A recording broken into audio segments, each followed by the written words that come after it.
Welcome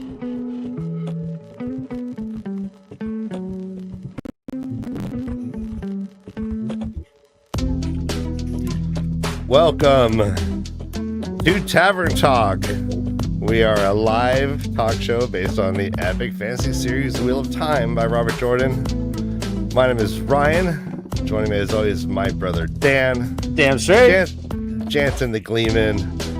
Beth Doman, TAVERN Tavern, who is representing the hills of Tanchico. And let's bring him in. Whether he's ready or not, Dad Swings to Die. I'm going to say I'm a singular hill of Tanchico. We are excited to have you. We're talking about episode 6 of the Wheel of Times, season 3. And let me lower this music. All right. It's so good to see everybody. We have a special guest. The most special guest, Ryan. Yeah. And I'm doing this just to really highlight her, and she probably hates this. Let's bring in our special guest.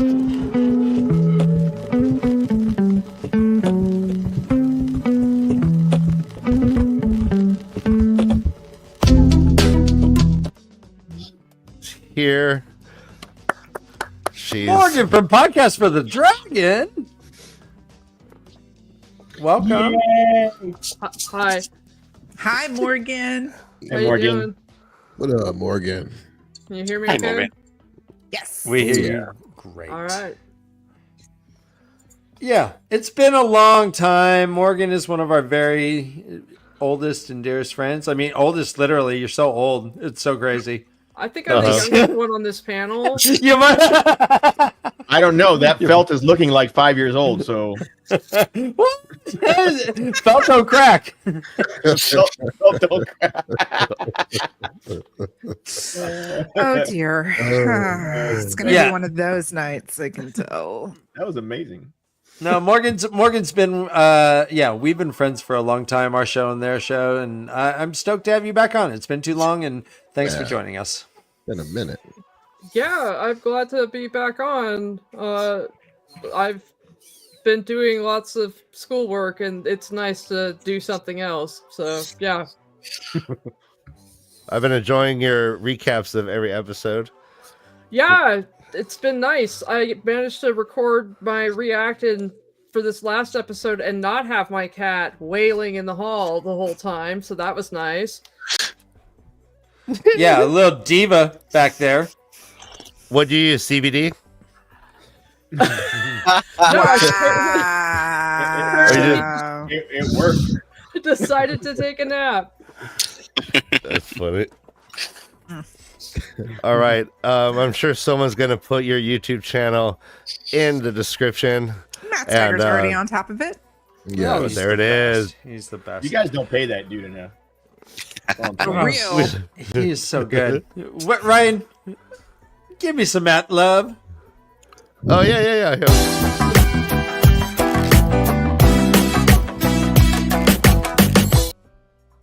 I love it. That's amazing. Nice. So All right. welcome everyone. We're going to talk about episode 6. Ryan, is there any biz that you need to talk about before we jump in? Oh, no, just that we have merch at our spread shop, and we are going to be Brother Dan and Jansen the Gleeman are going to be performing Watchnary live at this upcoming JordanCon. We have prizes. I will get those images up so you can see it. We're going to be giving out shirts and stickers. Nice. And it's going to be a great time. So make sure if you're at JordanCon, you check that out. Limited edition gear, Ryan. Right? Oh yeah. Do love it. co-hosts get complimentary limited edition gear? You get a sticker? I mean, technically that's gear. I didn't say like how different it needed to be. I You get mean, this sticker over here. So we're talking about episode 6 of season 3. It is called Shadow of the Night, or In the Night, some preposition, the night. It is directed by Marta Cunningham. It is written by Rami Park. It starts off with Leandrin in a disturbing scene. And then we see her later, 90. So it's 90 years before, and then we have her after. I guess I just want to focus on Leandrin's arc right now. Do you guys hate a lot or hate super much having to like Leandrin or feel any sort of pity for her? I think any bad guy has to have a very, very, very strong reason for being bad. And a lot of times there's a fine line between good and evil, you know? So yeah, I think that she does have to go through these things to be the person she is. By the way, Matt Stagger, we love you and we thank you. You are the best. Always, You are. always, always. Mwah, mwah, mwah. Thank you. Yeah, you do. You do pay us too much. You're cool guy. Yeah, he's awesome, man. Filthy animal. That's what you Yeah, wanted to that say. comp- I know it is yeah, exactly. That was like a Moggy Voldemort hugging Draco / Nynaeve compliment. That was the weirdest thing I've ever heard. I'm hugging Matt Stagger. Awkward. Said we would have beat that out of you. Or Kanye complimenting Diddy. Yeah, Oh God. that's Oh that's never Lord, not can awkward. we not go there? That would be Yeah. great. Yeah. Right off the bat, we have something that is. I need some explanation. I need an exclaiming explanation about this. How is Ishii in Leandrin's dream? Please, TAVERN. So we know from the books that Ishii could touch the real world from inside his seal, and we knew that he could do it for a while, and therefore we now have confirmation that he was doing it at least 95 years in the past. Yeah. At least. At least because Leandrin was like 94. It's been a year, so roughly 94 when he passed in last season. She was at least 12 when she had him. So I'm thinking she's 107 right now. So yeah, about 95-ish years or more. Yeah, something like She that. is about as young as you can be to have a child that age. Yeah, it's disturbing Yes. as shit. Yeah. Yeah. And, Yeah, go ahead, Jansen. it was just, it was very disturbing. It was very Game of Thrones-esque as well. But it was a good arc, you know, and something like this, you know, visually for an audience makes her not just somebody to care about. It makes her not someone who's on railroad tracks with someone tied to a rope going like, you know, it makes her, you know, there has to be a reason why people do things that they do, and there has to be stakes, and the world has literally ripped this woman apart from a very, very young age. And she hates everything about it, probably. I mean, this is why she, you know, the only people to give her kindness so far, at least, even if it's feigned, has been the Shadow. The Sammael, yeah. Morgan, let me ask you. So this is the first example. So she learns she can channel by blasting them in the head, right? Like shotgun style. Boom. Magic missile. She smashes his pumpkin head just for fun. But this is the first time of a few in this episode where channeling seems to be more instinctive than learned. Is this what the one power is? Mostly instinct within this world, do you think? Well, I think that depends. I think that something, you know, it's described as, especially the first time that you touch it, it's something that you call upon in a time of great need. So in the situation with Leandrin, her calling to, send hot shrapnel through people's foreheads. Like, yeah, I feel like that was a perfectly realistic instant. I really appreciated the scene because all along I've been very curious how she got from where she was, what she had alluded to, her terrible origin story, to where she was in the White Tower. So hearing or getting to see how she channeled for the first time, like, I was really happy to see that, and I found that to be perfectly believable. Bode and Eldrin being able to heal on, volitionally, I found much less believable, but also I don't really care because it's just kind of like whatever. So yeah. I guess the third one would be Rand's reaction, I guess, to being attacked in the back by one of the Forsaken. Beth, do you think that the one power is more instinctual than it is in the books? Or is it, as Morgan says, is it just these instincts of emotion that are able to direct it? All of this stuff with the exception of Bode and Eldrin, all of this stuff is canonical in the books. Yeah. All of the stuff that we're seeing has happened in the books. Wilders, and the thing is, Leandrin hated Nynaeve because she was a wilder, and it brought out the fact that Leandrin was also a wilder. Yep. She was, and to flesh out specifically Leandrin's story and give a very two-dimensional throwaway tertiary character from the books, to give her so much substance and so much metal, is brilliant storytelling to drive on the plot of the show. Now, what Rand did in the books multiple times, pulling on the power without realizing how much power he was pulling on, doing weaves he didn't remember having the capacity to do, but being expertly able to weave them. Though that stuff's canonical to the books, so I don't have a problem with that. I did personally have an issue with Bode and Eldrin being able to instantly do very complex healing weaves, but it drives the story on for Alana to stay alive and become a mentor to them. Egwene did it to Nynaeve in season 1. I know, and I didn't like it then either. That was also canonical. Kinda, but not really. I mean, it was in her accepted test. It was, but she wasn't like a novice when that happened. No. I think they put that in there with Bode and Eldrin to try to explain that away. Possibly, but also they needed somebody to save Alana. Exactly. Oh, without question. Yeah, absolutely. Absolutely. Well, so Alana goes through the least peaceful meditation in the world. Sure, you. A rosebud! But you're the whole flower, and now you're the bud opening. I mean, now heal me. And they're like, no problem, girl.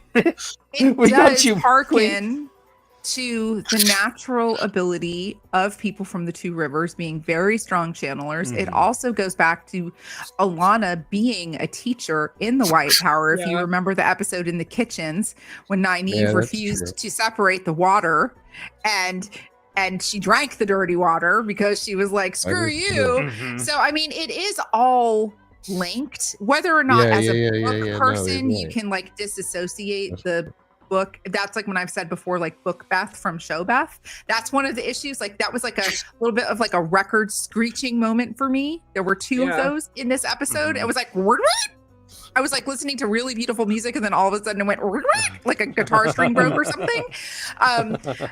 But for the most part, I mean, but Rand, I don't have an issue with whatsoever. And Leandrin's origin story, I have no issue with whatsoever. I think it's canonical and it makes sense. Well, remember that Nynaeve, before she even knew she could channel, she had this sort of healing ability that, people in the Two Rivers would recover from things that they should have died from at her care and stuff like that. So there is sort of a precedent. She was healing. She was healing during all of that. She was using healing weaves before she knew what she was doing. So it's in the books, but I think having Alana there to funnel it and kind of like, guide them in their imagination and stuff was good. It was fine. Yeah. Okay.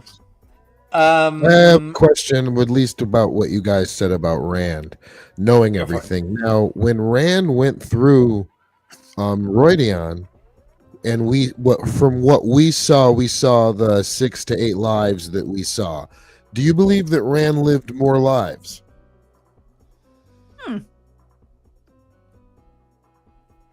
Because one of the things that he said to Moiraine when they were talking in this episode was, each of them said this to each other, did you learn a lot? And he said, yes, I learned a lot more.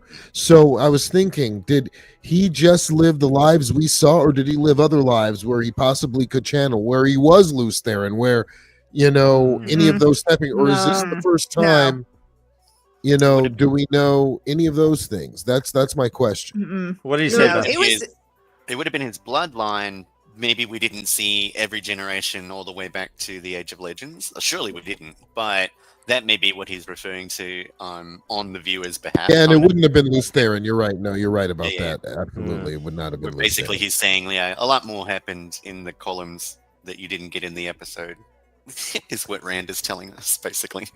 Yeah.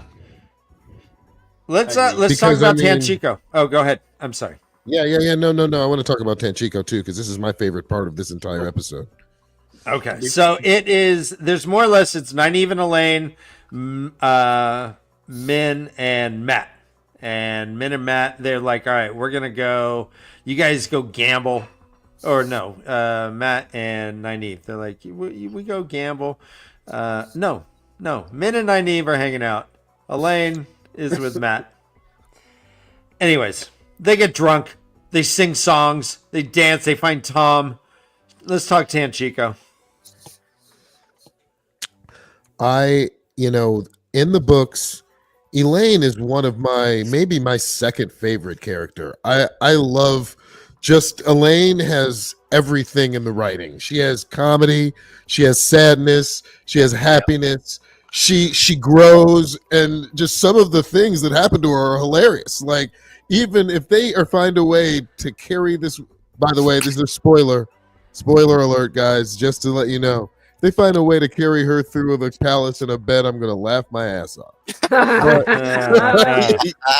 But Elaine, Elaine, may be my favorite character in the whole series right now. Yeah.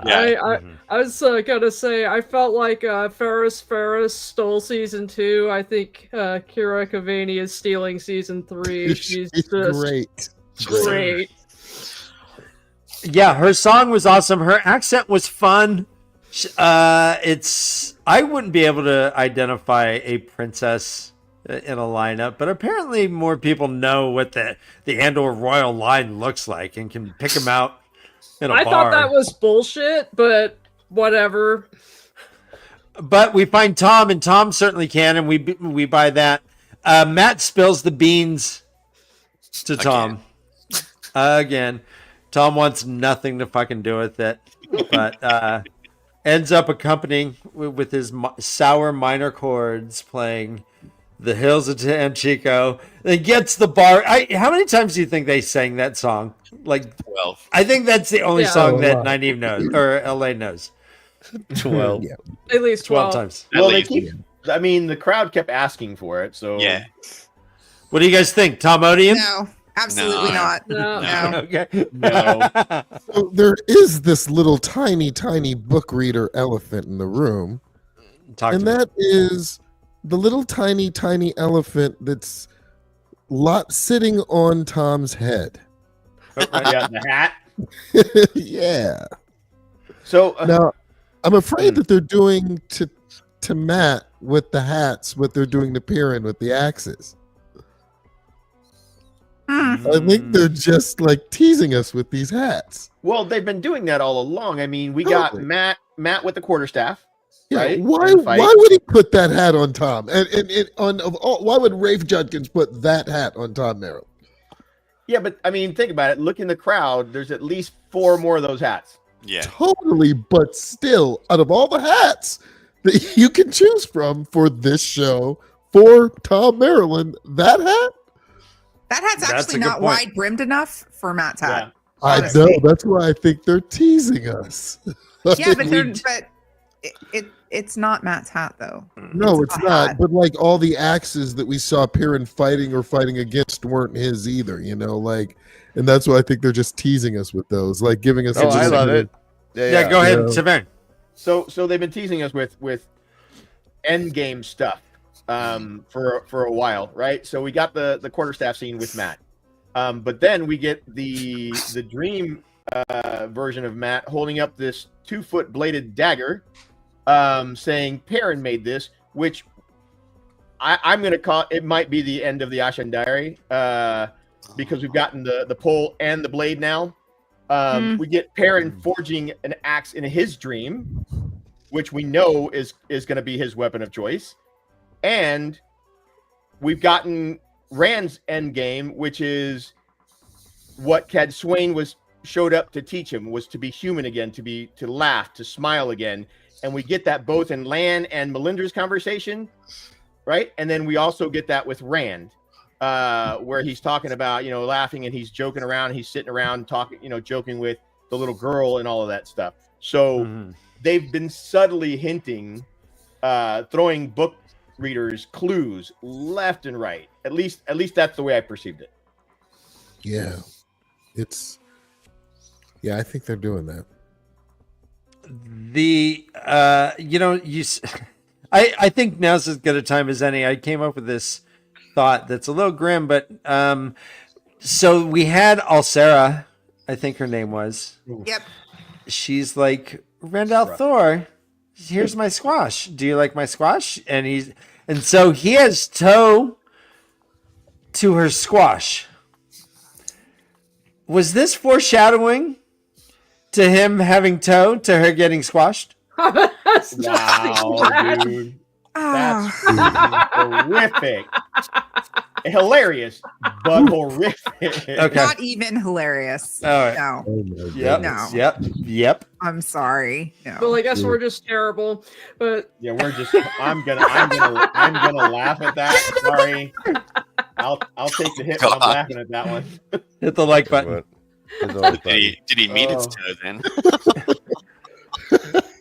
Actually, Jansen, we talked about this last week, that they were going to tie Rand to the Maidens through Alcera, and the whole thing of her, I'm a maiden in training, and so now he owes toe to a maiden in training.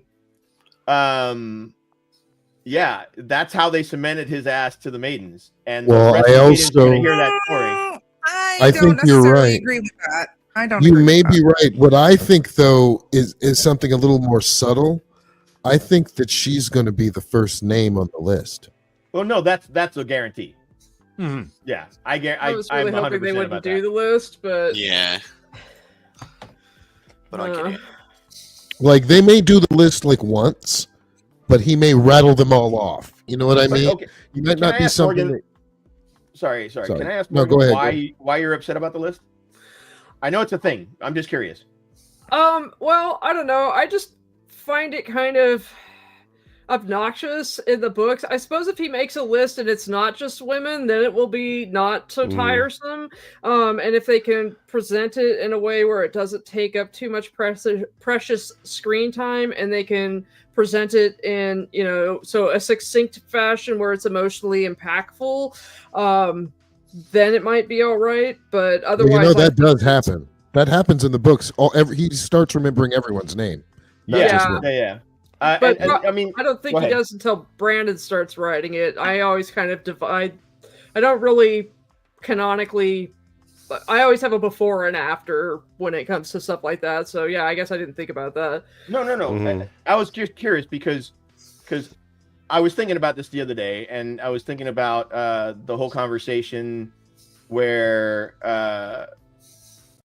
who is it that says you can eat? Oh, it's Fail says you can either take care of the living or weep for the dead, and that spawned something in my head. And then I went to the list because I've seen people complain about, and I get the list portion that it's only women. I understand that completely, but in my brain, I don't know any veterans that don't have a list, and that don't try to take care of the living and weep for the dead at the same time. So it's kind of weird. It's a different, I guess, look at it for me. I don't know. It's weird. Yeah, no. Yeah, Aviendha was very Aiel about the whole thing. Yep. She's like, She hey, was. we all wake up someday. Yep. You know? And she's becoming a wise one much faster on the show than she is in the book. Do you think she'll get in trouble for? Wait. Do you guys think she'll get in trouble somehow for pulling out those spears? If she doesn't, I'm going to be really pissed because Egwene got away lightly. But this is the thing, though. They were power rot spears. Yeah, She crafted them with the one power. They were not material spears, and That's so I don't know that she actually will get in trouble with that, because at first I thought they were spears, and then I went back and looked in slow motion at the thing, and it's definitely weapons that she crafted with air and fire. I did not know that. I thought they were imbued or something. I didn't know that. If you go back, you can tell. You can see it forming. Like there's like it's translucent tip and then blue at the bottom with like it was air. Yeah, she used the one power to make those things. And the one thing that I do, she's not going to get in trouble for that. The one thing that I do want to say thank you to the show for doing, because being nitpicky in the scene we had of the tower of the fight outside the White Tower when Rand was born with Shael, and then again with Janduin, they were not veiled when they were fighting.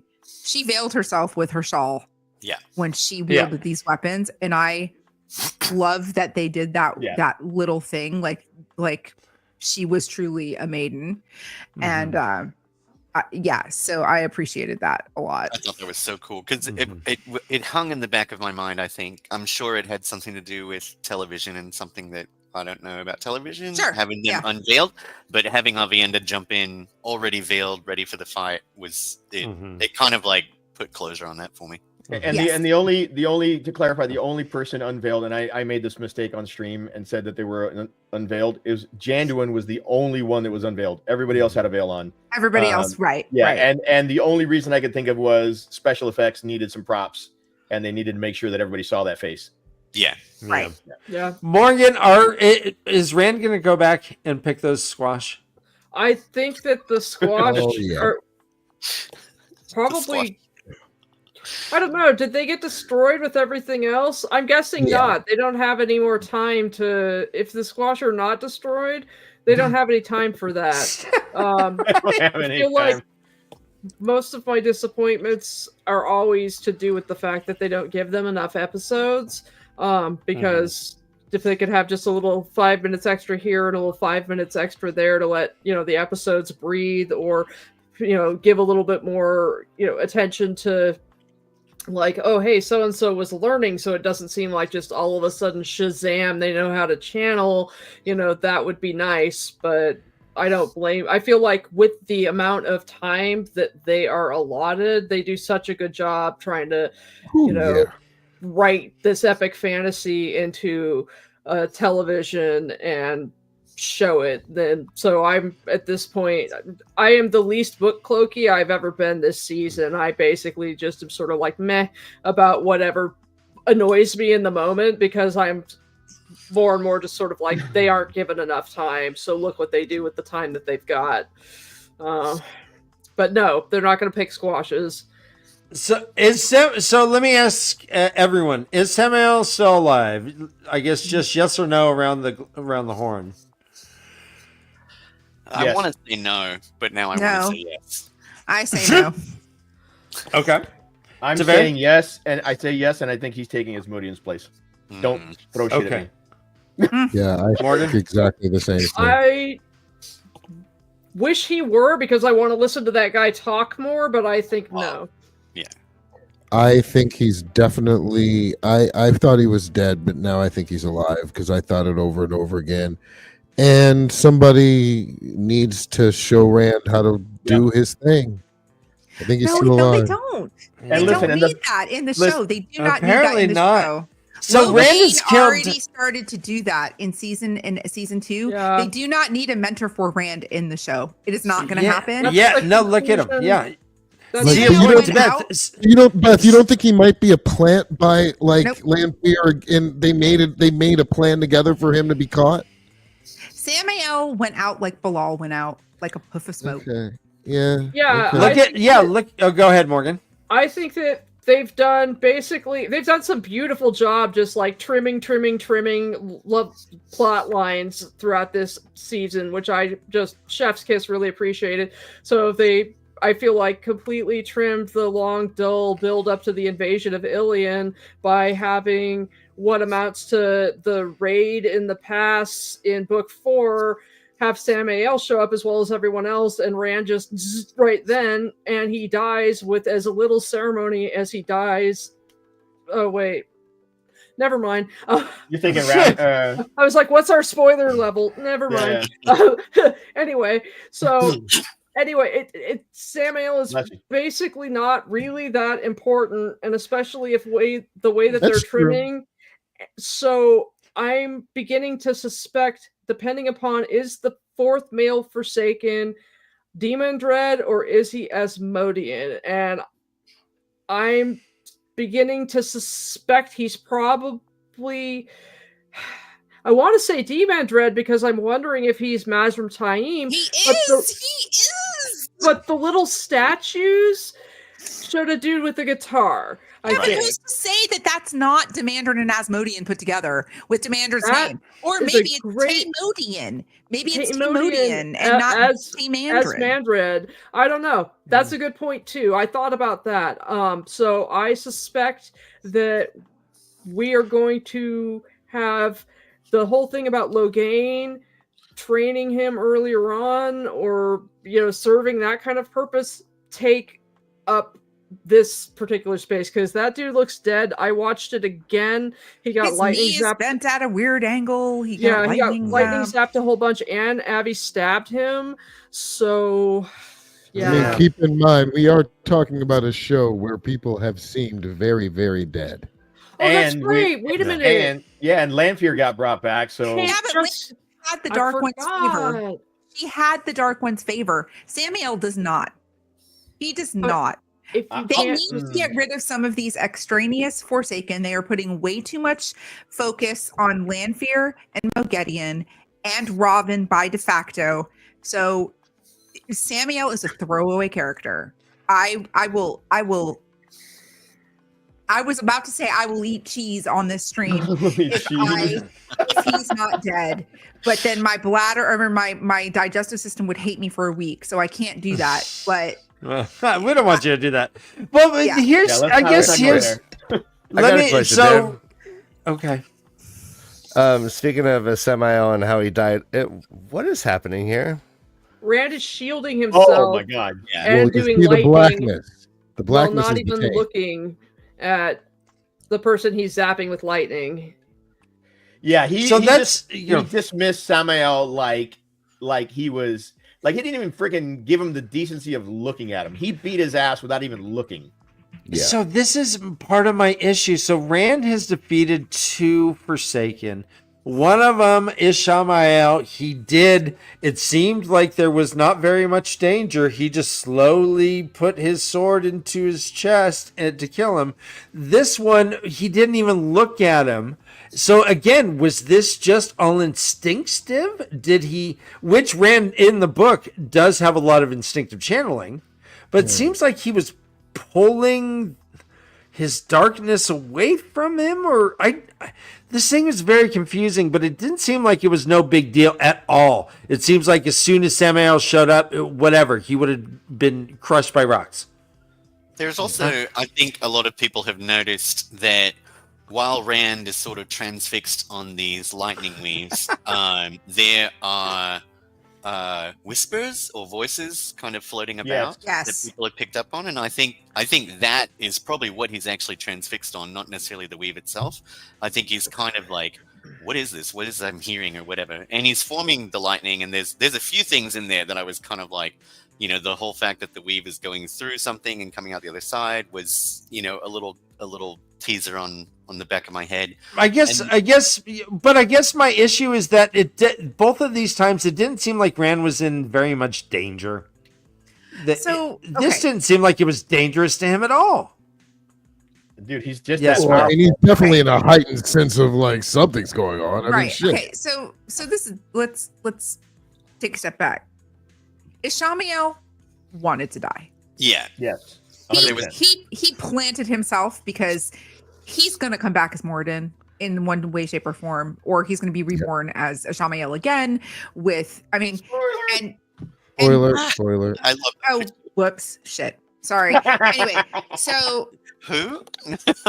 sorry. But this is the thing. Rand, again, this is 100% canonical to the books. Rand goes into a trance-like state when he channels. Yeah. People are saying, and I haven't re-listened to this at a high enough quality to listen, but people are saying that he can hear Lews Therin talking to him here. This is like the first time where we hear Lews Therin's voice in Rand's head. And that would be this would make sense perfectly for what is happening here.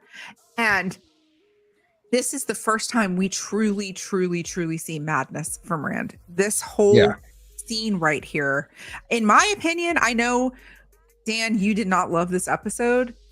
Yeah. This is my second favorite episode of the entire season. Wow. This is perfect. This right here is perfection. Right here, what's happening here is absolute perfection. These Forsaken are powerful channelers who are full of themselves. They have hubris. They are full of ego. And Rand is just raw power. And TAVERN. And scary as shit too. And scary as shit. So this, to me, this entire thing was heartbreaking, powerful, riveting. I loved this entire 10-minute cutscene of this episode right here. This was probably my favorite episode of the whole series, I think. Second for me. Only behind 4 of this season. Can I, by the way, just to give you guys some quick information. So, Cameron Jack, the actor who plays Sammael, he has filmed 3 full episodes. Yep. That tells me he's coming back. It could be it could be. That is true. It could definitely be you're right. It could definitely be a flashback. But we will see him again. Oh, maybe the Forsaken are hanging out, like reminiscing about him, and they have like the warm flashback with soft lighting, memories of Sammael. Memories. So speaking of good things, though, I think Moghedien is a shining star in this. I cannot take my eyes off of Evil Bjork. Hold on, she's not a shining star. She is a gaping black hole of awesome. There's nothing shining about her. I said earlier that Lanfear was the most craftier, but Beth said that it was Moghedien. I will concede this. 100%. It definitely is Moghedien. Yeah. Oh my god. She's disgusting. I've never enjoyed being so squicked out in my life. She gives me the ick, and I'm here for it. Like, it's like the best ick, right? I haven't felt that gross since Fight Club when they were doing stuff to food.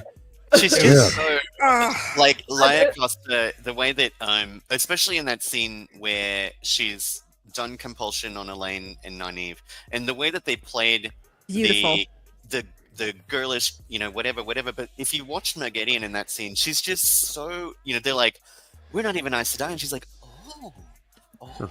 like she's so exaggerated, and her facial expressions are so hilarious. Yeah, but she's creepy good and scary, and it's just really good acting. Oh, and then after Nynaeve resists her, like you see like this raging torrent underneath her. She's like, do I kill her now? No, she's like, no, I can use you. Yeah. But also you can tell that she's like almost like her brain is shifting sands because like when she hugs Nynaeve earlier in the scene, she seemed almost genuine. And it's almost like she feels like she's genuinely enjoying her interactions with them. And I don't know, when she spits in the teapot, I was like taken aback for a second, and then I was like, I think I'm in love. Like clothes and stuff. I was like, she's so weird. I just love it. Well, remember Morgan, when she hugged Nynaeve, they were talking about her block, and she said, "Oh, in my day, we would have beat the shit out of you to Yeah. get. We would have pretty beat it out of She you, would yeah. have fucking knocked it out. Of That's straight out of the Yeah. book too. That's straight out of the book, yeah. The Oh, way what's that that? Nynaeve and Elaine were were giggling, were fighting, not fighting, but were like, so excited to say they got the bracelet and stuff was so good. I love this scene a lot. This one in particular that's on the screen is so hilarious to me because that's when Nynaeve was like, the Amelin couldn't trust anyone but us, and she's like, It's like, oh. It was so good. I So could good. not get through that scene without laughing and being completely creeped out. Yeah. I can't wait to see the showdown between Nynaeve and Moghedien. I am here for it. It's going to be amazing. Yeah. It's gonna So be big. the next two episodes, one is called Golden Eyes, one is called He Who Comes with the Dawn. Where is Tanchico going to come into the play? I think in both. In both? We'll see bits of it in both, probably. Yeah, oh, by the way, absolutely. late is not a thing. I take it back. I eat humble pie. I said I changed my mind. I changed my answer. Y'all are killing me with that thing. I just didn't. I couldn't understand how anybody could think it wasn't her. Yeah, Yeah. Because No. it her was eyebrows freaking- are very distinct. No. Oh, very- anyways. I face planted shit, and I was just I couldn't tell to be honest. So this I don't know, Shrug.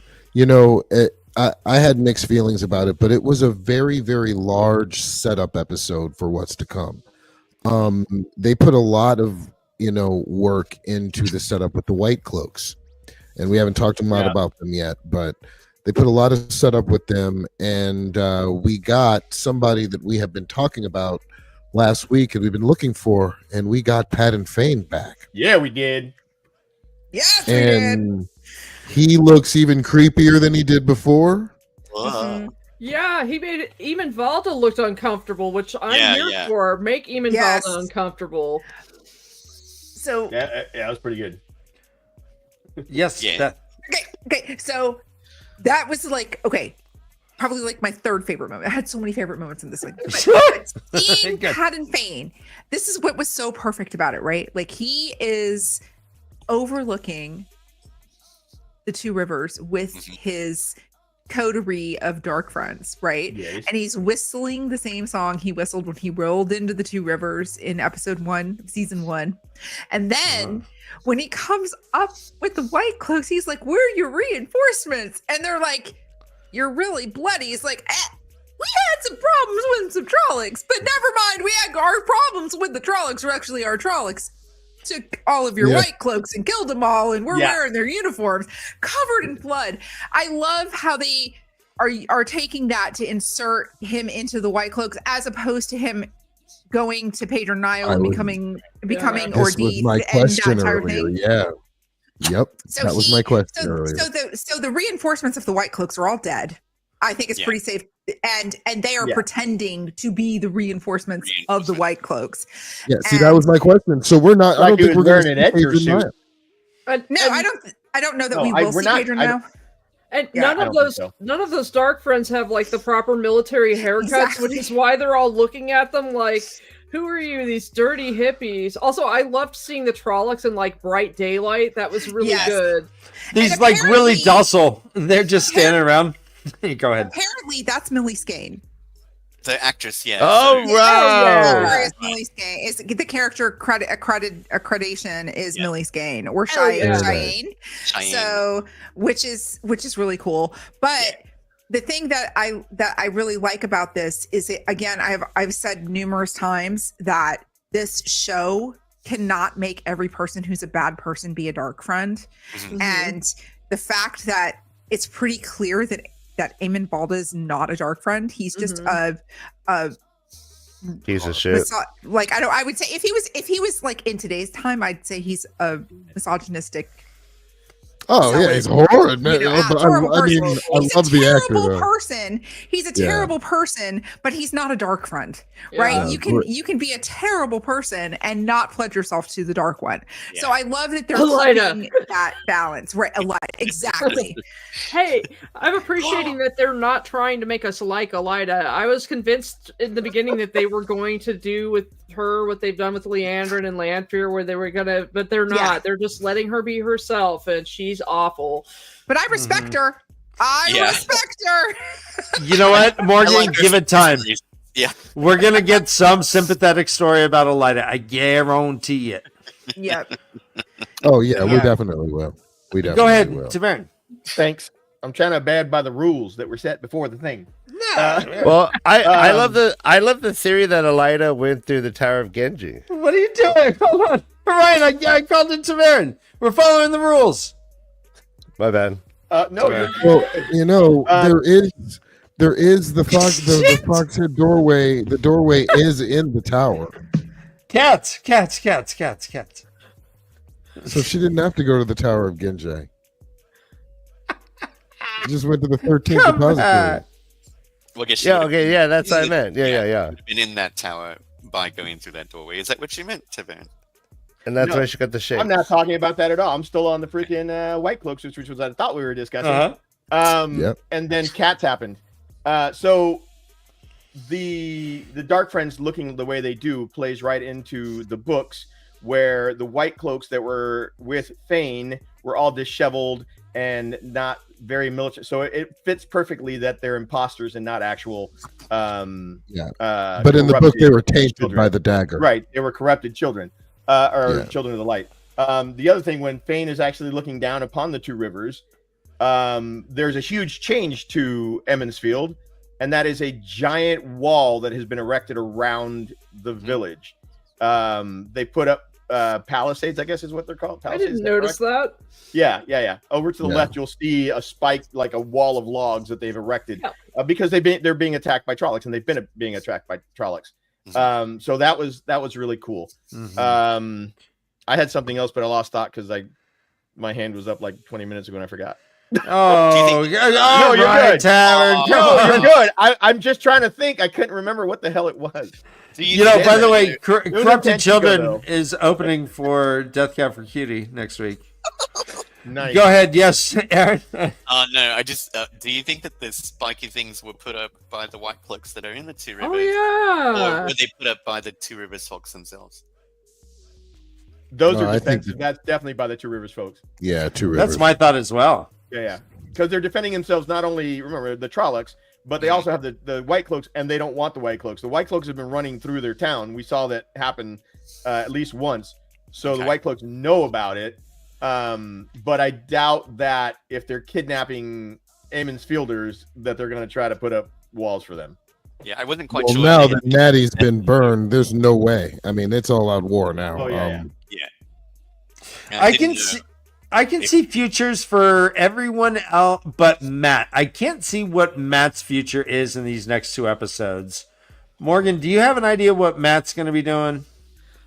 I'm wondering, I'm assuming that the girls are going to go into the Panarch's palace, and I'm wondering if there's going to be a doorway in there, a matching doorway from the one in the tower, so that he will end up still going through to the Fin.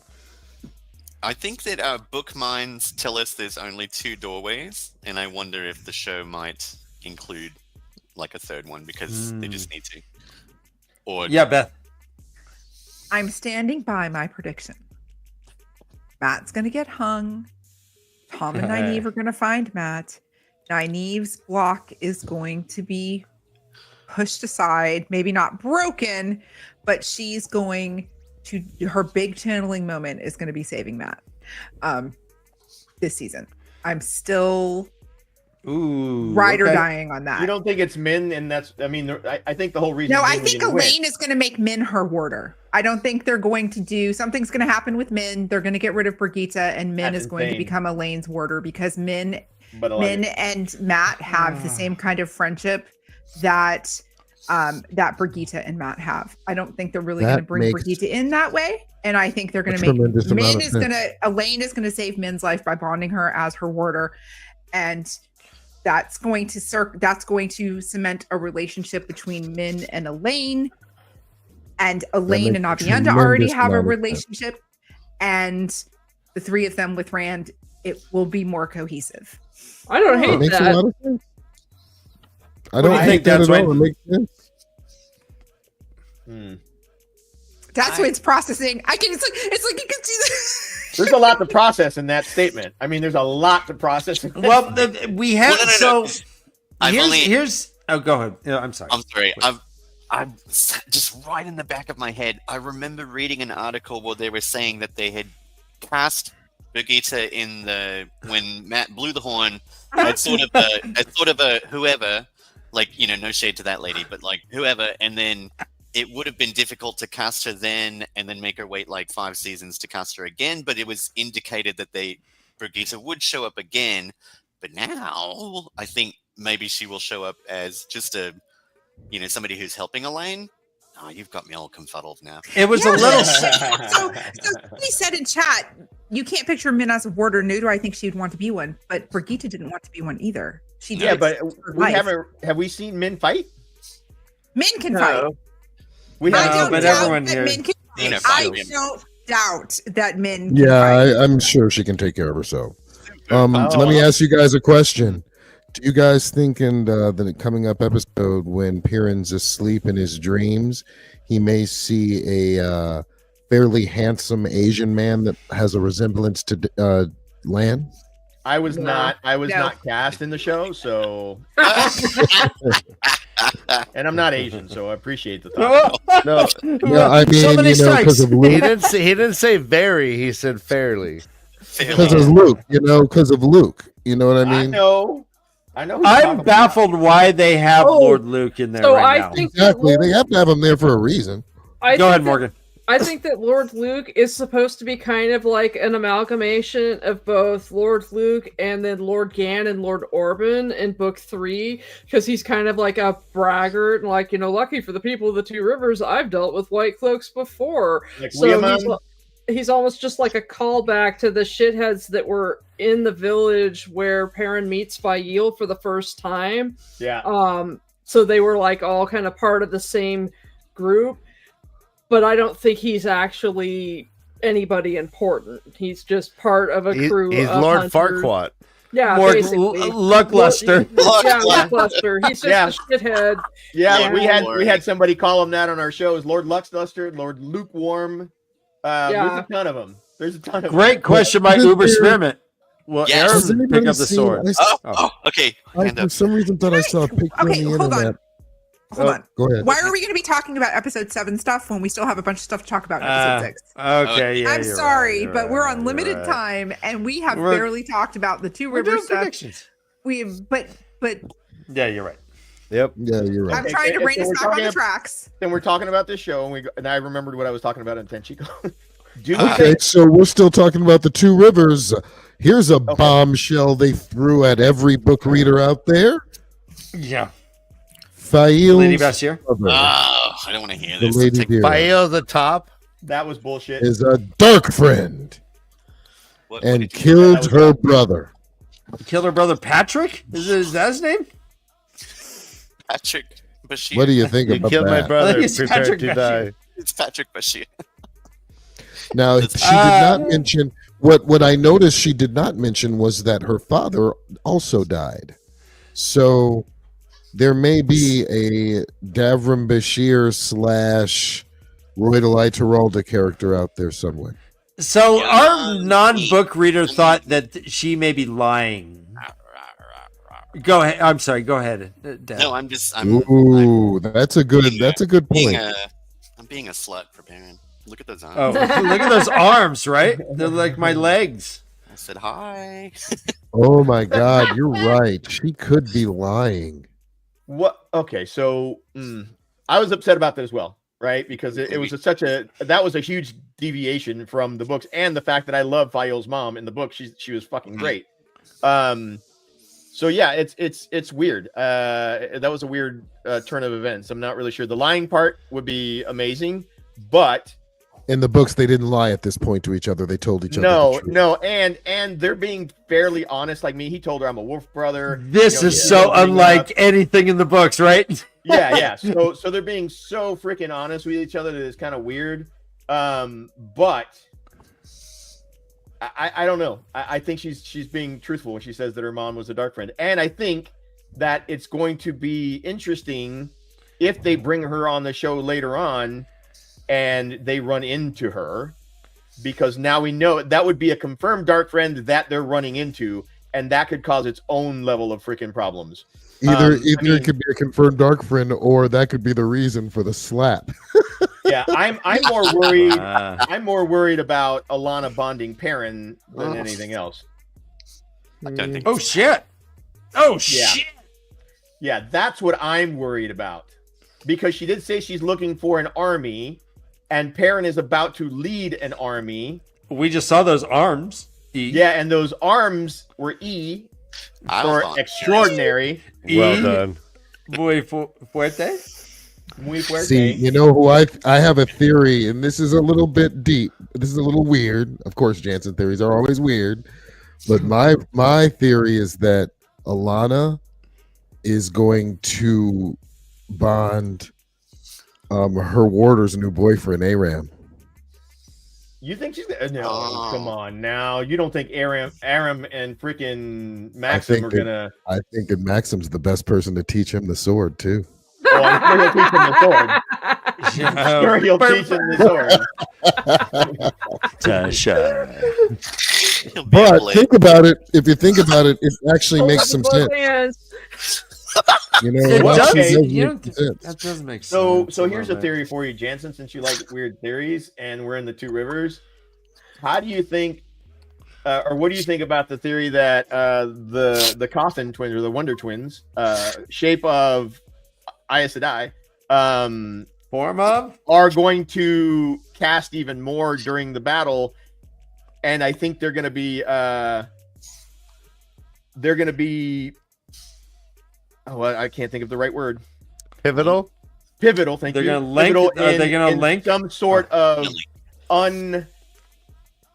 remembering a lost weave, maybe traveling or something to that effect. Oh shit! Do they burn themselves out and die? No, I don't think they're going to burn themselves out, but I think that That'd be they're going sick. to do something. What I think they're going to be one of many. I think that Alana is going to start looking right now. This next, I think that now that's what's going to happen. I think they're going to start. The Two Rivers is going to start getting together their channelers. I think Alana is going to be in charge of that. It's about to pop off. Yeah, I agree with Max's comment. I think it's going to be sort of a redemption of what we saw Amalissa do, where she murdered everyone in a link, and Alana's going to be able to use them in a more less deathly way. Okay. Well, the chat is right. Let's stay on topic, and I want to talk Alcera, if we can. Arcera, my excellent squash joke aside, Alcera was a combination of what happened in Tyr to a random girl. I love this character. As soon as I saw her, I said, she's a goner. No way she's living. I didn't picture that she was going to be that girl, but I knew she was going to die. It made sense. And she was adorable. Like, she was rad. Amazing. She was like a little, like, tough maiden. She's all, Randall Thor, you have toe. What do you guys... I guess let's talk her arc. Are you guys... Did you love it? Did you hate it? What would you rate it? I think it was important. I think it needed to happen. It shows, and so it did a few things. Number one, Moiraine and Rand have barely had any time together, but the two moments that they had together, he basically, when he said, "I know what that is," the Sakarnan. Yep. You know, because he said, you know, do you kill me? Do I kill you? Do I kill Egwene? And she's like, sometimes. She's like, did you learn a lot? And he's like, I did. And he said, I know what that is. Yeah. And she asked him, how do you handle so much power? And, you know, he kind of talked about we saw kind of like the difference between Saidin and Saidar. And I think that that's the show's way of kind of like showing that you don't have to do it a certain way to kind of like delineate the male versus female way of doing things. Because I can guarantee you that Moiraine is going to seize it at some point. this season. Well- She's going to seize the power to fight. And so, but anyway, Rand kind of counseled her a little bit. And then this part, when Rand was pulling on so much power, trying to save or bring Alcera back to life, all it took was Moiraine touching his shoulder and saying, Rand. Mhm. And it brought him back. And that cements the bond that Moiraine and Rand have of both being in this position of not really liking their fates right now, but fully accepting it. And it almost, we see Moiraine falling apart right now. Every time we're seeing her, she is floundering. She's pretending not to be. She's making herself absent. She's not talking. She's listening. She said, I've been listening. But she is falling apart at the seams. She thinks she's going to die. She's like, she has seen her own death thousands of times before, laid before her. And this is very representative of Moiraine in the books when she starts pleading with Rand, please let me help you. I will do whatever I have to do to help you. Like, she knows, like, there's only one way for Rand to win. And she's willing to start doing whatever she has to do.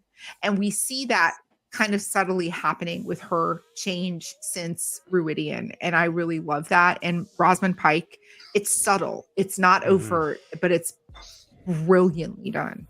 But she did explain it when we had her talking with Lan, and she's like, I'm not there at the last battle. Every situation where I live, it's not good. So I can't be there. And so she's dwelling with that as well. She says that she's been listening. And when Rand, and these are all the men are just like, hey, Moiraine, so what'd you see in the rings, huh? What'd you see?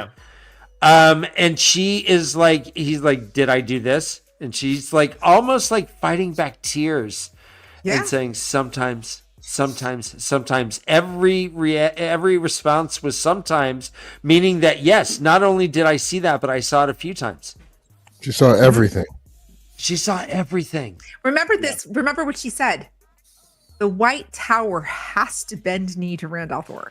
Like, there are certain things that she is positive in her own reality right now. Number one, she told that to Swan too. Yeah. Number one, she has to die.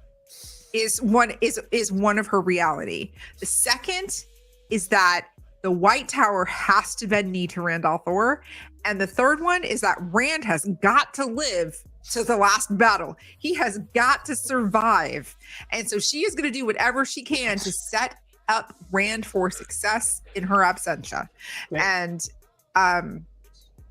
well, I guess I'm going to go prediction. Morgan, do you think that Moiraine lives to see the end of the series? No. Okay. I'm wondering if she's going to live to see the end of the season, or if one of the season finale thing is going to be the battle between her and Lanfear. They've played it so heavy, and I'm wondering if that's part of the reason that Amazon's have been dragging its feet about greenlighting a fourth season, is that they are wondering if there's a point to doing it if Rosamund Pike's character is dead. So all right, so I'm pretty sure Moiraine does not survive this season. I think they've sped up everything, and they're building up this Lanfear Moiraine thing to fever pitch. So there's that.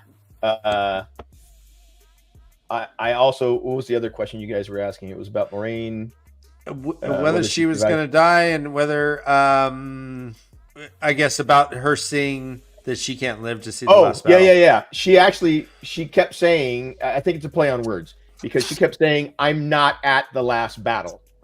She's not saying she dies. Oh. She did say that in any world where Rand lives, I die, and where I die, or where I live, he dies. But I think she's misinterpreting it. Because if what happens in the books, then yes, she's out of the picture. Why? Because she's somewhere freaking else. Right. And she's misinterpreting it. Right. Yes. Jansen, go ahead. Can I say my small little crazy prediction? Please. Yes. I think that we're going to get a letter, and I think it's going to say, "Dearest everyone, if you are reading this letter, I am dead. The truth is, I am not dead, and I went through a portal, a gateway to Shanshin, where I am shackled, and young Matrim and Tom may one day rescue me." In Shanshin? No, on a boat coming from there. No. But you said that. Okay, so you think she's going to Shanshin and not the Tower of Genji? I don't think so. Ooh, It's very I think we're getting the Finn. I don't know. We'll see. I don't know. That is a pretty crazy theory. I love it, though. Love it. Yeah, that's a great image, Ryan. It's a budget saver for sure. The budget saver, man. Go ahead, Dad Swain. I was just going to sort of touch back because we had asked about Alcera and then we got distracted. So yeah, please. But I really liked the portrayal of the little girl by that actress. I think she's a Danish actress, which also Yosha's Danish, and so I think there was this cool chemistry between them on screen and probably off screen as well. But I think that they really played her very well, and even though a lot of us kind of knew that she was probably going to die, I even feel like that scene was done incredibly. I was unclear. I know that in my imagination, when I read that scene in the books, there's a lot of imagery in my own mind on how that played out, and so it on the screen watching it happen, I thought it was very similar to how I thought. I mean, I definitely I know a lot of people didn't want this.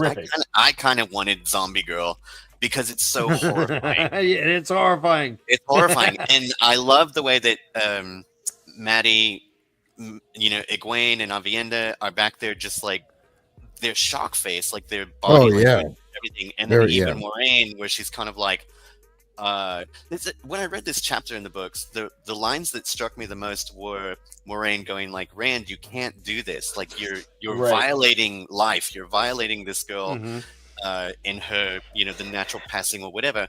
And I really felt that in this, the way that Yosha was like screaming and crying and weaving and whatever, and the girls are in the back just kind of going, "Oh my God, you can't do this." So I thought that was an incredible scene. He also said the quote, "Wherever I go, I destroy." Now, he said that quote in the books after the fight with Asmodean in Rhuidean. Yeah, and I can do anything. I can do anything. I'm also creative. Ryan, can you pull up the screenshot of Rand's face when he's crying and laughing at the same time? When he looks almost like the Joker, Heath Ledger's Joker. It's so good. So I was a little... I didn't much like the Egwene Rand breakup scene. Oh my God, I loved it. It was perfect. Much. It was perfect. It was so great. perfect. Yeah. It was perfect. I thought it was great because it didn't give either of them dominance. Just like a lot of people are really pissed off about what the gaslighting and all the stuff from Rand. And I agree, it was a really weird way to go. It was for TV, it's perfect. So I didn't agree with that part, but I did agree with his assessment of Egwene and always wanting more. He was right. Not 100%. Just not in conjunction with the breakup. That was kind of bullshit. Yeah. Go ahead, Beth. I was just going to say that I thought it was perfectly done because... Yeah, I did too. Because Rand is looking for the best in Lanfear. He remembers Mirren from his ancestor. She's playing him. She's been coming to him and literally manipulating the shit out of him and saying to him, "I'm not that person anymore." And trying to make herself appear vulnerable. And Rand is like, "Well, I can change anybody. I am the Dragon Reborn. I can change anybody." Well, and then to have her being the person who has been tormenting Egwene, and he truly did not know that. And the thing that was so beautiful and heartbreaking about that moment is that you've already seen their paths diverging for weeks now, right? At this point. And this was like the ultimate realization. And when he said to her, I've never been enough for you, you've always wanted more. Yeah. That's Egwene in the books. Yeah, 100%. 100% canonical Egwene. And Maddie's performance was brilliant here because she couldn't deny it. She looked at him and she was crying and she fell back on, did you know? Like, instead of being vulnerable to him, that's when she put her hackles up and she said, did you know that your Lanfear has been tormenting me for weeks? She's been the Suldam in my dreams. And, you know, Rand is really taken aback. Like, he does not know. I thought this scene was acted so incredible. Well. And the gaslighting, this is my thing. Like, take it or leave it. I don't really look at it so much as gaslighting as he had a separate relationship with Selene and also remembers Lanfear as a person before she was Lanfear. And that's who she's presenting herself as to Rand. Rand doesn't see all of this other shit that she is doing behind the scenes. He is not seeing that. If there's anybody who's gaslighting, it's Lanfear gaslighting Rand. 100%. Yeah. That's with Rand. So I guess the part that bothers me is where Rand like caresses her face and it seems like she's like, okay, cool, everything's fine. But then Rand's like, no, we're done. No, and they she's love like, each other. they love this is a saying goodbye. Yeah, thing. but there are also Rand still has affection for her. Rand, his feelings for her have changed, but they didn't go away. Correct. They still have history, and it's not to me. I felt it was perfect. Like, what did you think, Morgan? He's letting her go. Yeah. I thought it was very, very well done because it was one of those things where, you know, he was obviously once again butthurt that she found something else that she was focused on doing. It was very childish and petulant when she has a very legitimate complaint for him to bring that up. Yeah.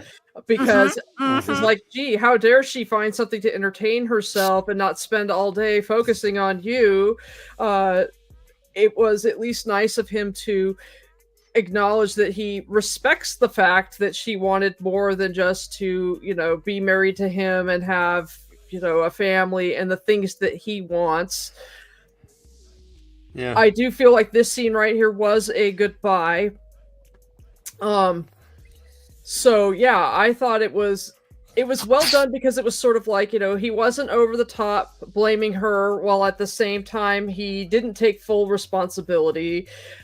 She didn't deny the fact that, yeah, you're right, you have never been enough, but I am sort of like, nobody's ever enough, and I find that whole notion of like, oh, I'm not enough for you to be like, shut the fuck up, like, you sound like a child when you say shit like that. People like that don't deserve to have, you know, partners. It's like, grow up.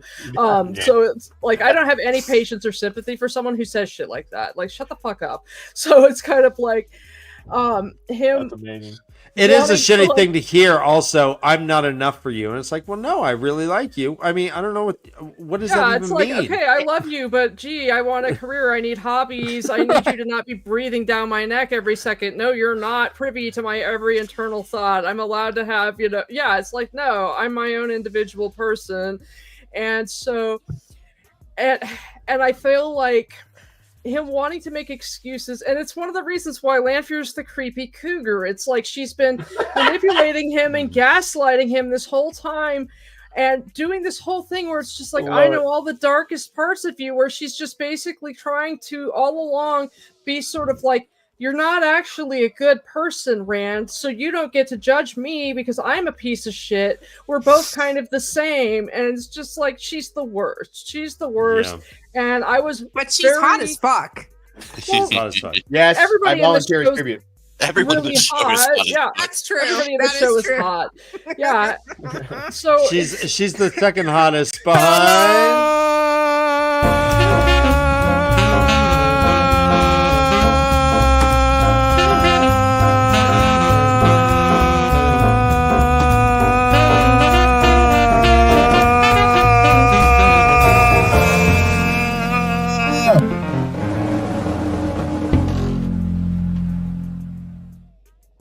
sets off my tinnitus, but that's amazing. I love it. I love listening to it.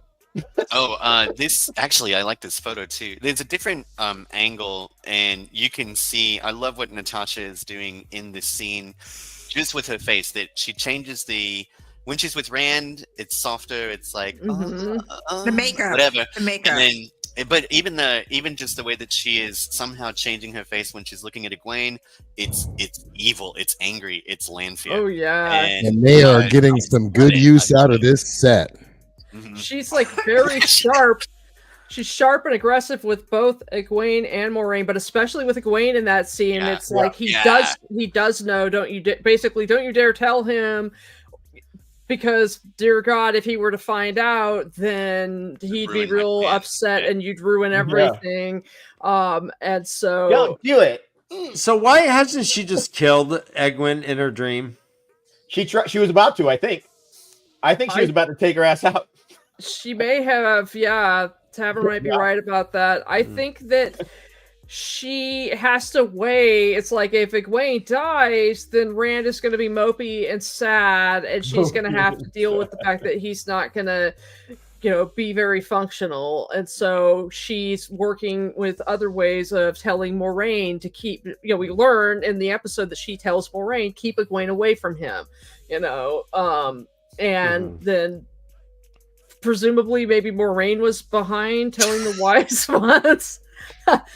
Yeah, it was a bad dream. I didn't know what happened. Oh no! Whatever, that looks like a good dream.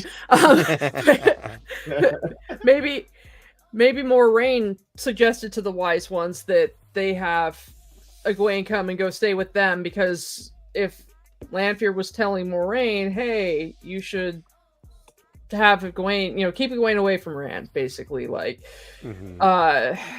yeah, we also get these moments. I'm noticing. First, I noticed it when Lanfear was in Cairhien, and she came upon Rand and Moiraine, and then Lanfear's whole body language changes because she's about to slaughter Moiraine, and so then again we see it with Egwene.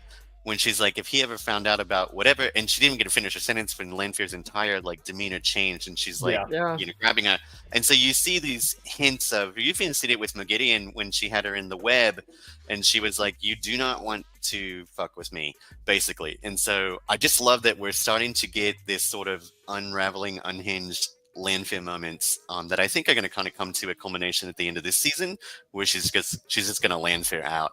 Let's address Dana Lou's question here. What was Lanfear's endgame in sending Sammael to attack Rand? I think it was. Oh, never mind. Go ahead. No, I think it takes back to when they were having the Dark Friend, the Forsaken social, and Sammael was like, "Once you're done sniffing each other's asses, why don't we get to what we're doing?" And Lanfear's like, "Fuck you, you're dead." I think it was twofold. One, I think that. I think it was Jensen that said it might be a ploy, right? That they planned it for him to teach Rand. Because even though it is Sammael, and Sammael's the lowest of the low as far as power, he got taken out like a little biatch. And he got taken out in the exact same way that Rand took out the Trollocs in Tyr. Just lightning bolts freaking smiting everything, which was freaking incredible. So there's that, because I still think he's alive. Two, if that had failed, Lanfear clearly and cleanly gets away with offing a Forsaken that's in her way. Mm-hmm. Yeah. So I think it was twofold. So if Morgan, if Sammael is alive, will Lanfear do the Asmodean block where he can only trickle a little bit, or are they going to manipulate something else where he might be able to train him somehow elsewhere? Yeah, I guess that would probably be the way that they would go about doing that if their goal is that Sammael is going to be the one who does the teaching. It's so contrary to his character in the books, but they're fine with altering characters, whether to make them a little bit more compelling, like with Moghedien or with Leandrin, or else to, to serve some sort of purpose. So who knows? It'll be interesting to see. I gotta say the Sammael attack is the one caraway seed on my molar. You know what I mean? It's Well, amazing. you know, you It's- have to look at the books, man. Like Sammael did attack him when he was in Cold Rock's Hold with Yeah. Trollocs. and it was a vicious, and it was a big battle, and Rand was in danger and had to do shit. Mm-hmm. Rand wasn't Here, listen, Rand didn't was in even danger. look at him. Dude, but He's Rand battling was in danger. Fucking He had Thor. to. He got taken by surprise. Hammer One, he was got off. taken by surprise. That puts him in danger. Two, he got knocked over because Sammael, again, element of surprise, which put him in danger. If it wasn't for Aviendha, I think things would have ended differently. Yeah. Even though Egwene did hold her own, which is not a surprise. And then Rand had to grab both of them. Well, he didn't grab them, but he basically had to usher everybody the hell outside because he knew what was coming. Now, the thing that I had an issue with is how inefficient Sammael is at using the fucking one power. Of all things, smite the dude. Just freaking kill him. You're gonna freaking come at him with a freaking sledgehammer made out of lights? Get the hell out of here. Yeah, a Just kill the sledgehammer dude. wand. Yeah, oh, he had a sledgehammer and a wand. Yeah. Come on. Weird. That was weird. the weirdest choice ever. Like, we see Rand take on Turok and just smite him with a bunch of magic missiles. You couldn't do that? Granted, the story would have ended, but you'd at least look cool doing it. Freaking chump ass. So we were Hey, real told quick. before. Okay, Ryan. Who were the Aiel who came out of the doorway with him? Dark friends, I think. Just Oh, dark yeah, friends. Dark Friend. Did they have Did sharpened they have teeth? Yeah. They were not No. I Shido. don't think so. No. I don't think they're gonna get that granular at this point yet. And they weren't Shido because I don't think they were Shido, only because I lightened up the crap out of that image. I took a screenshot and I messed with it, and they seem to have given the Shido like a super dark emo thing Yep. in the show, and that wasn't what was coming through that portal. So Okay. Well, we heard the infamous cry of the Shido. Ryan, can you do it with me? Sound like a coyote. I thought it was don't shoot. No, that's not You're the Shido. going, Beth. Can we just say though? Also, this is the first time that we've actually seen a fully functional gateway Yeah. Yeah. I thought in that- true. open. Yeah. Yeah. I tried in to the see show. where it was coming from, and I think Yeah, if Mike, you think look about in Good it, job, Beth. it looks like the Aiel ways. So Sammael was I probably. wish this wasn't so dark, guys. I I missed know. so much of like what was going on just because I couldn't see. Jansen, You gotta watch that's it in the dark. You have to be in the Yeah, dark you and have to watch turn it lights in the off. dark, and you'll see so much more. but Yeah. Turn this off is all like the a lights modern, and watch it. right? Is That's why it's Jansen? called This is how they're making shows these days, right? Do you have any explanation why? Is it? Yeah, it's way easier to hide things in darkness. And it's an editor's best friend, especially when you're dealing with special effects and costume, all that stuff. Man, it's way easier to blend into blackness than it is into anything else. The All darker. right. That's why it's called Shadow in the Night. You They're have to- fucking. I mean, Shadow in the dark. Watch it in the dark. That's the next episode. Turn off all the lights. Season Turn off all your finale. lights. Oh my god. I suspect pretty that hilarious. there's going to be some very dark scenes in the next one, but there's also going to be some light ones. So And can I ask you guys a question? And I know we're going Please. to bounce back to somewhere else. This goes back to Tanchico, but it goes back to Matt specifically. Do we think, because there's been speculation, we had discussion about this on the league, the Wheeltime League Fantasy League thing today. So Matt and the rest of the crew are looking for the bracers or the collar, right? yeah, He puts out feelers. Hey, I'll show you mine if you show me that freaking bracelet or collar. In his best, which by the way, for them mocking Nynaeve for wearing the beads and that's not her, Matt immediately put it on because he's a whore. I'm just putting that out there. But do we think it is, well, not only what I'm about to say, but also running into Tom? Do we think we're starting to see Matt's luck? yes. Because they even Yes. mentioned in the episode, Matt, you go find a card game, which is weird because it's not cards that he's good at, but whatever. But so you guys agree that that's what it is? Yeah. I think we're starting to manifest. Everyone's starting to manifest their quote unquote abilities. Tom even says it in the. Yeah. He said, Yeah. You and Rand are pulling at the pattern, or the pattern's pulling at you. But with that, I'm bailing. I love you guys. I gotta go. All right, love you, Beth. Have fun the tonight. pattern's pulling her Bye. away. Yeah, the pattern. Yeah. The pattern. The pattern is pulling her away. Our rivals is calling Shun me. the non-believer. Bye, guys. I love you. Bye. Shun the non-believer. All right, so here's Shun. Beth Doman's link tree. Everyone go support her. Join her Twitch. She's gonna get to 75 average viewers and get to level up somehow. Do stuff. Yeah, level her up, please. It'd be great. Yeah, I think one of the reasons that I wasn't super annoyed about the fact that they were just like, voila, here's the other bracelet, was because I felt like that might be their way of showing that Matt's luck is starting to manifest. Yeah. And I was like, okay, I'll let them narratively do that. I stopped after the first episode getting annoyed about certain things that they did narratively. Like the first episode, I was annoyed at Matt like showing off and posturing with the horn and everything. And then when they had the setup with Swan, I was like, oh, that's why they did that. And so I'm like, okay, I'm gonna stop getting annoyed about stuff and just let them do their thing because they're doing a really good job of subtly dropping stuff in. Now they're sticking to their own story, but they're also sprinkling little tidbits for book lovers, right? Because at this point, it's established they have their own agenda with the show. To your point, that Tom Maryland was wearing a patch-covered cloak. It was in the streets. In the streets, he was, I think. No, he was. And he was singing a song called "The Grave Is No Bar to My Call." It was beautiful. I really liked it. Perfect. I had an issue with the guy who gave Matt the bracelet. I think it's completely unfair for people to have a body like that.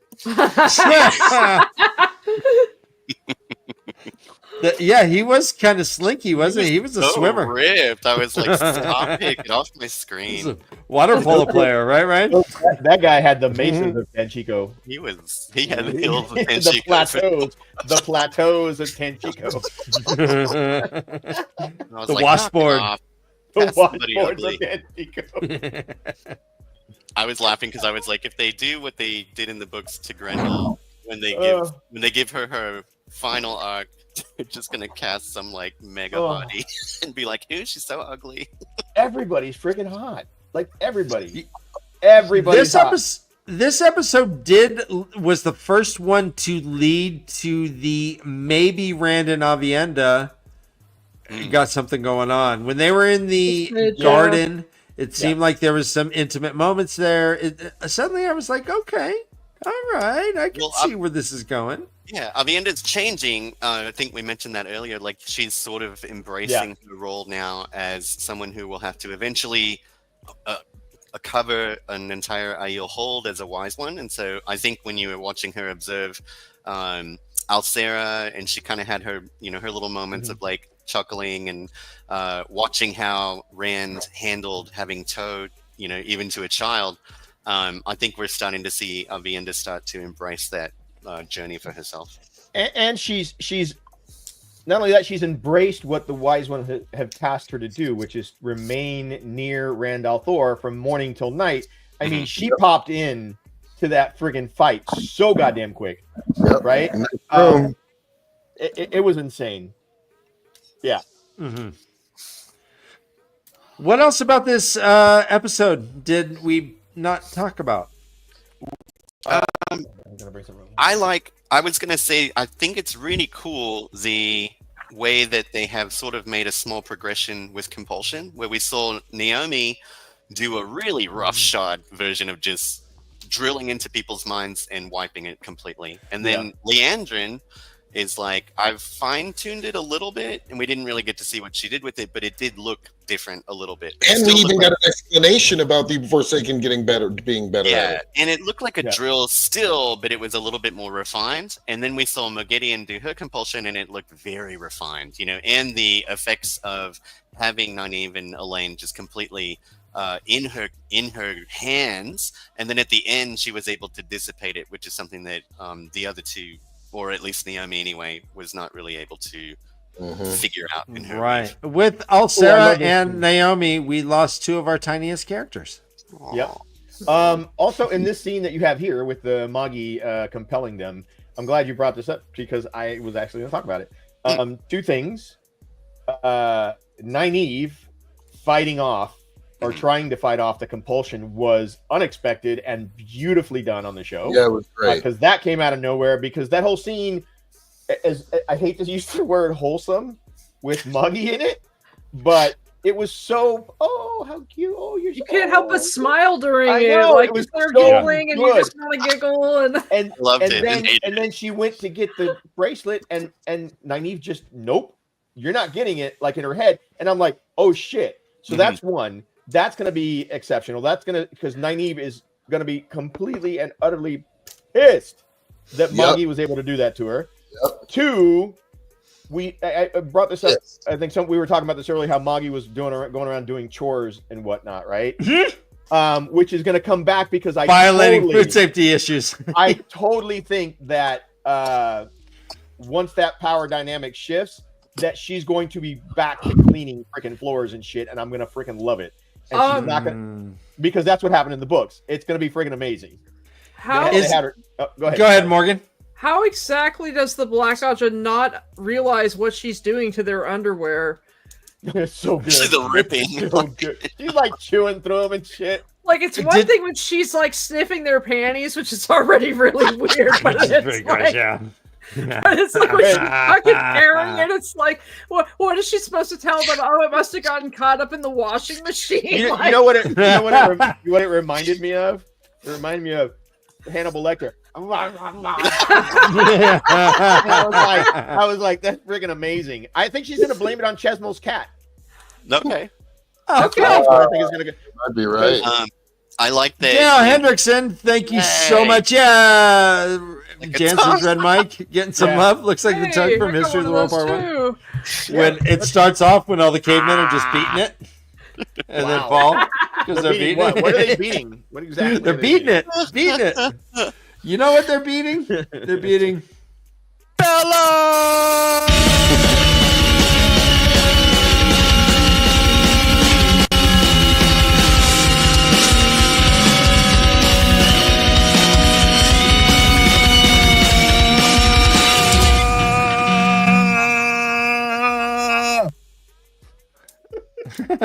Sorry, TAVERN. No, you're good. Listen, I love it. I just have to prepare.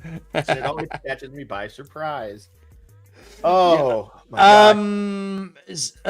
Did Ipsan die? Ispan? Did she die? So. Yeah, she gone. I'm pretty sure she's toast. I mean, at first I thought that Moghedien was pushing on pressure points, right? But then her freaking thumb sank into her, and I was like, "Oh, she's cake." It's like that show, but is it cake? And apparently, Ispan was cake. Her eyes turned all white. Yeah, that was icing, all right. Icing That's eyes. really funny. She had eyes sing. Yeah, she's fucking cake is funny. So, guys, I have a premiere to get to tonight. Oh, what a humble brag. Is this for your show? I gotta go put on my tux. Is this for your show? I got a car. He's not putting on a tux. He's not putting on his tux. He's putting on his freaking giant heels. No, I'm not. I'm gonna watch the film. Yeah.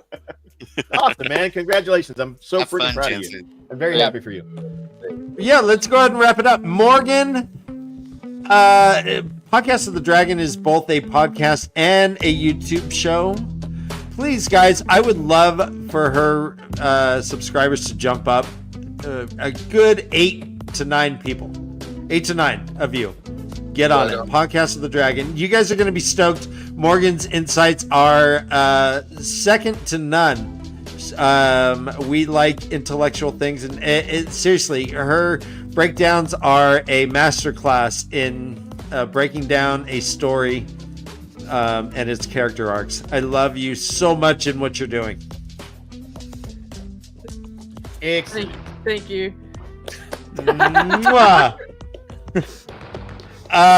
TAVERN, you are doing your designs. We have a link, I think. Yeah, Matt's got it. He'll put, and let me just say, I've got. I just added one more while we were on stream. But I've added in the last couple of days about 25 new designs. listen, I'm not working. I don't have a job right now, so I've got plenty of time on my freaking hands. So about 25 designs are on there now. And also, as you guys know, I'm a co-host on the Wheel and Chill Show. And tomorrow night at 7:30 Central, 8:30 Eastern, we have Tori and Dr. S as our show-only guest for the first hour. I love them so much. Yeah, they're amazing. Awesome. I was embarrassed by them I embarrassed myself, I should say, by them at WatCon last year because we were standing in line to go into WatCon, right? The first day. And they were standing in front of me and they were dressed so nice. And I was like, excuse me, ladies, you do know this is for a nerd convention, right? Because I didn't know that they were there for the con. And I was like, oh, I'm a freaking idiot. They're like, oh, no. The prom is next door, ladies. They were dressed so nice. And I was like, get out of here. I think they're standing in line for a buffet, and it's not what this is. That's hilarious. That's when you have a YouTube channel as well. I do indeed. And I ask everyone for grace because I do have a job that I drive an hour back and forth. But I really am starting to enjoy the interaction that people are giving me for some of the content that I'm putting on there. So I'm starting to focus. At first, my YouTube was just sort of a squirrel's nest of me playing with a camera. And now it's starting to hone in on Wheel of Time content and stuff. So I invite everyone to come over and see what I have to say there. Go admire his thumbnail. My first thumbnail. Very proud of it. Hold it up. Let's see it. Yeah, he wears really short shorts. Yeah. And Jensen, what movie? What's that called again? That you're It's in? called Screen Time. It's a short, and I'm starring in it, and they're premiering it tonight. I am going with my wife to see it, and should be fun. Right, I am so lucky. excited for you. This is gonna be fun, man. Go. Have you ever been to like a real premiere as the star? Not the star. Yeah, there you go, man. Go have fun. I hope you and your wife have a blast, and I hope it's received well. Everyone, thanks for joining us. You guys are the best. We will be back next week. We'll be talking about episode 7 when it shows on Thursday. Here's Taverns. Oh, no. This is ours? No, that's yours. Oh, it's ours. Oh. Well, we got Bella shirts. Some of the new designs. Incredible. I like the wheel one. I do like the wheel one. The wheel one's pretty sexy. Yep. We will have wheel right. stickers and we'll have Bella shirts at Watchinary. So be there at JordanCon if you can. Maybe you'll win. Yep. Very nice. Sweet. Right on. I love you and I'm proud of you. Be good people. Use your blinkers. Morgan, thanks again. Thanks, Morgan. Right. All right, everyone, run for your lives. This is the way of the leaf.